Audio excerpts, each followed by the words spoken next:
Hello दोस्तों, कल्पना कीजिए कि आप 2500 साल पहले चीन के युद्ध भूमि में खड़े हैं। धूल उड़ रही है, सेनाएं आमने सामने हैं और एक व्यक्ति शांत, संयमित लेकिन बेहद रणनीतिक अपने राजा को युद्ध जीतने के रहस्य बता रहा है। यही व्यक्ति हैं सन त्जू और यही उनकी अमर कृति द आर्ट ऑफ वॉर। यह किताब सिर्फ युद्ध की रणनीति नहीं बल्कि जीवन, बिजनेस, लीडरशिप और पर्सनल ग्रोथ की भी मास्टर गाइड है। अगर तुम खुद को जानते हो और अपने दुश्मन को भी, तो 100 लड़ाइयाँ भी हारोगे नहीं। अगर खुद को जानते हो लेकिन दुश्मन को नहीं, तो हर जीत के बाद हार का सामना करना पड़ेगा। और अगर ना खुद को जानते हो ना दुश्मन को, तो हर लड़ाई में हार पक्की है। यहाँ दुश्मन सिर्फ इंसान नहीं है, बल्कि चुनौतियाँ, प्रतिस्पर्धी और परिस्थितियाँ भी हो सकती हैं। यह सिद्धांत सिर्फ युद्ध के मैदान में ही नहीं, बल्कि जीवन, बिजनेस, पढ़ाई, रिश्ते और हर चुनौती में लागू होता है। खुद को जानना मतलब अपनी ताकत और कमजोरी पहचानना। दुश्मन को जानना मतलब बाजार का अध्ययन, प्रतियोगियों का विश्लेषण या समस्याओं की जड़ समझना। विरोधी की रणनीति, उसकी ताकत, कमजोरी और उसके अगले कदम का अंदाजा लगाना।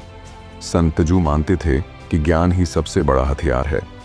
बिना खुद को और स्थिति को समझे कोई भी युद्ध अंधेरे में तीर चलाने जैसा है। सन त्जू की सोच के अनुसार खुद को जानने के 3 पहलू हैं।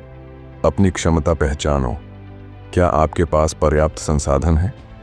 क्या आपकी टीम या सेना प्रशिक्षित है? क्या मानसिक रूप से आप इस लड़ाई के लिए तैयार हैं? एक कंपनी अगर अपने कर्मचारियों की स्किल्स और क्षमता नहीं जानती, तो वो ऐसे प्रोजेक्ट ले सकती है जो पूरा ही ना हो पाए। कमजोरियों को स्वीकारो। कमजोरी को छुपाने के बजाय उसे सुधारने की योजना बनाओ। युद्ध में कमजोरी छुपाना कभी कभी चाल हो सकती है, लेकिन खुद के लिए इसे जानना बेहद जरूरी है। किसी छात्र को पता है कि गणित में उसकी पकड़ कमजोर है, तो वो एग्जाम से पहले उस पर काम करेगा, बजाय उसे अनदेखा करने के। अपनी रणनीतिक शैली समझो। कुछ लोग तेज हमलों में माहिर होते हैं, कुछ धैर्य और प्रतीक्षा में। अपनी शैली पहचान कर उसी के अनुसार रणनीति बनाओ। दुश्मन को जानने के 3 पहलू: उसकी ताकत और कमजोरी। क्या वह संख्या में बड़ा है या रणनीति में तेज? किस परिस्थिति में वह जल्दी टूटता है? उसकी आदतें और पैटर्न। दुश्मन बार बार एक ही प्रकार का हमला करता है या हर बार नई चाल चलता है? उसके संसाधन और समर्थन। क्या उसके पास बाहरी मदद है? क्या उसका मनोबल ऊंचा है या पहले से हारा हुआ महसूस कर रहा है? बिजनेस में एक स्टार्टअप अपने प्रतियोगी की प्राइसिंग स्ट्रेटजी, मार्केटिंग तकनीक और प्रोडक्ट क्वालिटी का अध्ययन करता है ताकि उसे मात दे सके। रिश्तों में किसी के साथ बहस में पड़ने से पहले उसके स्वभाव और सोचने के तरीके को समझना ताकि बातचीत को सही दिशा दी जा सके। सन त्जू साफ कहते हैं, जो बिना जानकारी के युद्ध करता है वह अपनी सेना को मौत की ओर धकेलता है।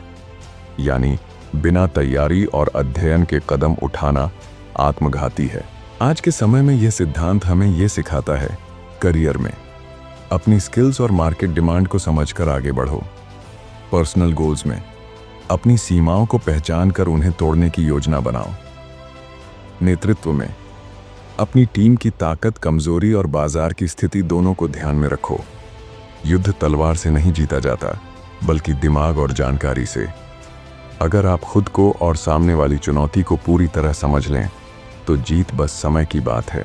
सन त्जू कहते हैं, सबसे बड़ा योद्धा वह है जो बिना लड़े जीतता है। उनके अनुसार युद्ध का सबसे ऊंचा स्तर है दुश्मन की योजना को नष्ट कर देना, उसके गठबंधनों को तोड़ देना, उसके मनोबल को गिरा देना, ताकि तलवार खींचने की नौबत ही ना आए। क्यों है यह रणनीति सर्वोत्तम? संसाधनों की बचत। युद्ध में जितना बड़ा संघर्ष उतनी बड़ी हानि। बिना लड़े जीतने पर सैनिक, समय और धन सुरक्षित रहते हैं। मनोबल की रक्षा। जीत के बाद भी अगर सेना आधी खत्म हो जाए तो वह जीत अधूरी है। बिना खून खराबे के जीतने से सेना और जनता का मनोबल ऊंचा रहता है। स्थायी शांति। जो जीत डर और हिंसा से मिलती है वह अस्थायी होती है, लेकिन जो जीत समझ और रणनीति से मिलती है वह लंबे समय तक टिकती है। सन त्जू के अनुसार बिना लड़े जीतने के 4 तरीके हैं। कूटनीति, डिप्लोमेसी, दुश्मन से बातचीत करके उसे आपके पक्ष में कर लेना या उसे निष्क्रिय करना। प्राचीन राजाओं में कई युद्ध सिर्फ विवाह संधियों और व्यापारिक समझौतों से टल गए। दुश्मन की योजना तोड़ना, उसकी सप्लाई लाइन काट दो, उसके गठबंधन तोड़ दो ताकि वो लड़ने से पहले ही हार मान ले। बिजनेस में किसी प्रतियोगी के मुख्य सप्लायर को अपना पार्टनर बना लेना ताकि उसकी उत्पादन क्षमता घट जाए। मनोवैज्ञानिक युद्ध, साइकोलॉजिकल वॉरफेयर, अफवाह, डर, भ्रम, इनसे दुश्मन की सोच को नियंत्रित करना। कई बार सेनाएं अपनी संख्या असली से अधिक दिखाने के लिए ढोल, नगाड़े और मशालों का उपयोग करती थीं ताकि दुश्मन डर कर पीछे हट जाएं। रणनीतिक गठबंधन, अपने आसपास ऐसे मित्र बना लो कि दुश्मन को अकेला और कमजोर महसूस हो। आधुनिक जीवन में लागू, बिजनेस में कॉम्पिटिटर को कोर्ट में घसीटने के बजाय बातचीत से ऐसा करार करना जिसमें दोनों को फायदा हो लेकिन आप बाजार में आगे निकल जाएं। करियर में ऑफिस पॉलिटिक्स में बहस और टकराव के बजाय अपनी स्किल और रिश्तों से स्थिति को अपने पक्ष में कर लेना। व्यक्तिगत रिश्ते झगड़े को बढ़ाने के बजाय संवाद और समझ से हल करना, यही असली जीत है। युद्ध जीतना कोई महानता नहीं, युद्ध को रोकना महानता है। यानी असली नेता वह है जो हालात को इस तरह बदल दे कि युद्ध की जरूरत ही ना पड़े। संत जू कहते हैं, युद्ध से पहले जितनी अधिक गणना और विचार होगा, जीत की संभावना उतनी ही अधिक होगी। उनके लिए प्लानिंग कोई विकल्प नहीं था, बल्कि जीत का पहला और सबसे बड़ा हथियार था। प्लानिंग क्यों जरूरी है? अचानक कदम से बचना, बिना सोचे समझे किया गया हमला अक्सर हार की वजह बनता है। संसाधनों का सही उपयोग, योजना से आप अपने सैनिक, हथियार और समय का सही इस्तेमाल करते हैं। दुश्मन की चाल का जवाब, अच्छी प्लानिंग में आप सिर्फ अपना हमला नहीं बल्कि दुश्मन की संभावित प्रतिक्रिया का भी अंदाजा लगाते हैं। संत तैचू के अनुसार प्लानिंग के 5 मुख्य स्तंभ हैं। मौसम, कब हमला करना है। गर्मी, सर्दी, बरसात, सबका असर पड़ता है। बरसात में रास्ते कीचड़ से भर सकते हैं, गर्मी में सैनिक थक सकते हैं। भूमि, मैदान, पहाड़, जंगल, नदी, किस जगह लड़ाई लड़ी जाएगी, कौन सा इलाका आपके पक्ष में है और कौन सा दुश्मन के। नेतृत्व, कमांडर, क्या नेता शांत और दृढ़ है या गुस्सैल और उतावला। सेना का मनोबल नेता के स्वभाव पर निर्भर करता है। नियम और अनुशासन, डिसिप्लिन, सेना कितनी अनुशासित है, आदेश समय पर और सही ढंग से पूरे हो रहे हैं या नहीं। रणनीति और चाल, मेथड, हमला कहां से और कैसे होगा, क्या यह सीधा टकराव होगा या घेराबंदी। प्राचीन चीन में एक युद्ध के समय संत तजू ने लड़ाई से पहले कई हफ्तों तक इलाके, मौसम और दुश्मन की आदतों का अध्ययन किया। उन्होंने हमला ऐसे समय किया जब नदी में पानी कम था और दुश्मन की सेना का आधा हिस्सा नदी पार कर चुका था। नतीजा, बिना ज्यादा नुकसान के जीत। आधुनिक जीवन में इसका मतलब बिजनेस, नया प्रोडक्ट लॉन्च करने से पहले मार्केट रिसर्च, कस्टमर सर्वे और logistic planning. Career, job interview से पहले कंपनी के बारे में रिसर्च, सवालों के जवाब की तैयारी। पर्सनल लाइफ, किसी बड़े फैसले से पहले फायदे नुकसान का विश्लेषण, क्योंकि जो बिना योजना के युद्ध में जाता है वह हार को आमंत्रित करता है। यानी तैयारी के बिना कदम उठाना वैसा है जैसे आंखों पर पट्टी बांधकर खाई की ओर चलना। संत जू कहते हैं, तेज और अप्रत्याशित चाल दुश्मन को अस्थिर कर देती है और जीत का रास्ता खोल देती है। उनके अनुसार स्पीड और टाइमिंग किसी भी युद्ध के सबसे निर्णायक हथियार हैं। गति और समय क्यों हैं इतने महत्वपूर्ण? दुश्मन की तैयारी तोड़ना, अगर आप उस वक्त हमला करें जब दुश्मन आधा तैयार हो तो वह खुद ब खुद कमजोर हो जाएगा। अचानक हमले से दुश्मन में डर और भ्रम पैदा होता है। संसाधनों का कुशल उपयोग, समय पर सही कदम उठाने से आपके सैनिक थकते नहीं और ऊर्जा बचती है। स्पीड और टाइमिंग के 3 नियम हैं। तेजी से निर्णय, मौके को पहचानते ही तुरंत कदम उठाओ। देर करने से वह मौका किसी और के हाथ जा सकता है। सही समय पर हमला, हर समय हमला सही नहीं होता। सही समय वही है जब दुश्मन सबसे कमजोर और आप सबसे मजबूत हों। अप्रत्याशित रहो, दुश्मन को यह अंदाजा ना होने दो कि आप कब और कहां वार करने वाले हों। अप्रत्याशित चालें सबसे ज्यादा असर डालती हैं। एक बार प्राचीन चीन में दुश्मन की सेना सुबह सुबह आराम कर रही थी। संतज्जू ने रात भर अपनी सेना को तैयार रखा और सूरज उगने से ठीक पहले हमला किया। दुश्मन अर्ध निद्रा में था, न ढाल उठाई न तलवार, और युद्ध खत्म होने में बस कुछ ही घंटे लगे। आधुनिक जीवन में इसका मतलब बिजनेस। अगर मार्केट में कोई ट्रेंड उभर रहा है तो तुरंत उसमें कदम रखना, जैसे पहले स्मार्टफोन लॉन्च करने वाली कंपनियां। करियर, सही समय पर इंटरव्यू के लिए अप्लाई करना या प्रमोशन के लिए उपलब्धियों को सही मौके पर पेश करना। रिश्ते, सही समय पर बातचीत और भावनाएं व्यक्त करना ताकि सामने वाला खुलकर स्वीकार करे। धीरे चलने से अवसर हाथ से निकल जाते हैं और जल्दी करने से आप जाल में फंस सकते हैं। इसलिए सही गति और सही समय का संतुलन ही जीत है।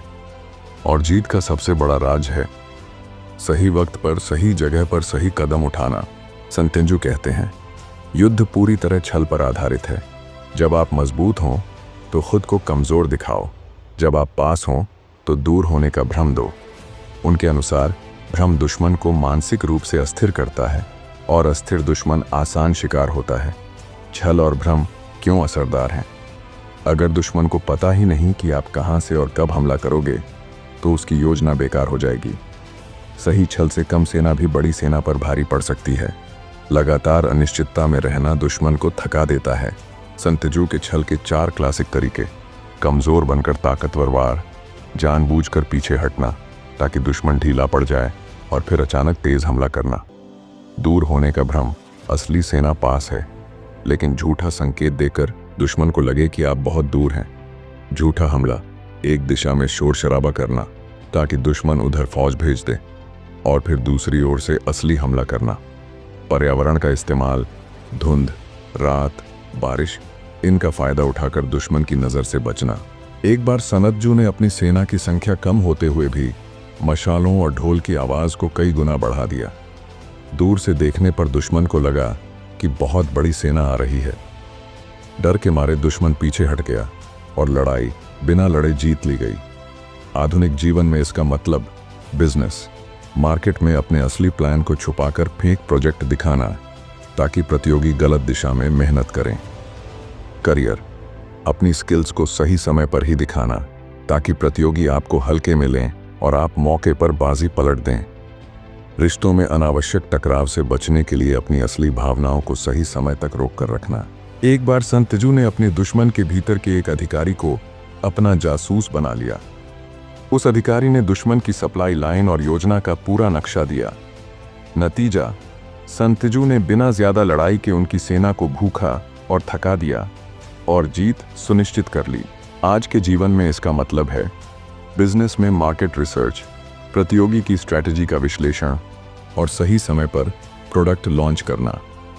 करियर में इंटरव्यू या प्रमोशन से पहले कंपनी, बॉस और टीम की ज़रूरतें जानना।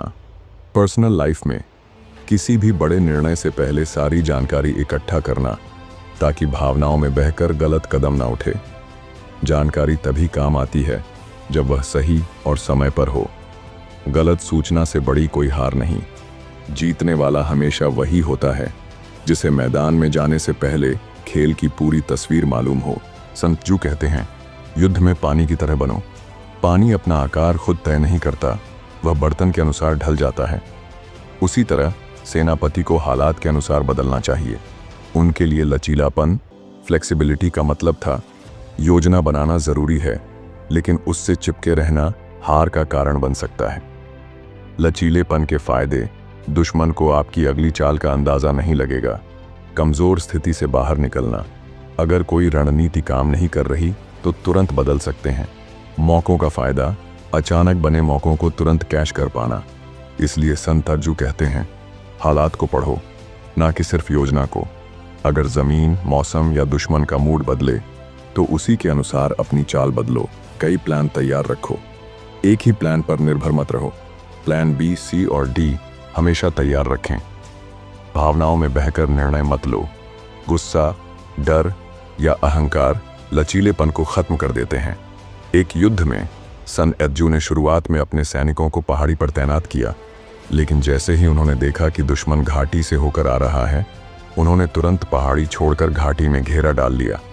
योजना पूरी तरह बदली, लेकिन नतीजा दुश्मन फंस गया और हार गया। आज के जीवन में अगर कोई मार्केट स्ट्रैटेजी काम ना करे तो जल्दी से दिशा बदल लेना। किसी प्रोजेक्ट में दिक्कत आए तो तुरंत नया तरीका अपनाना, बजाय महीनों तक उसी तरीके को दोहराने के। जीवन की अनिश्चितताओं में नई परिस्थितियों के हिसाब से अपना रवैया बदलना। सनतजू कहते हैं, जो जमीन को समझता है वही जीत का रास्ता समझता है।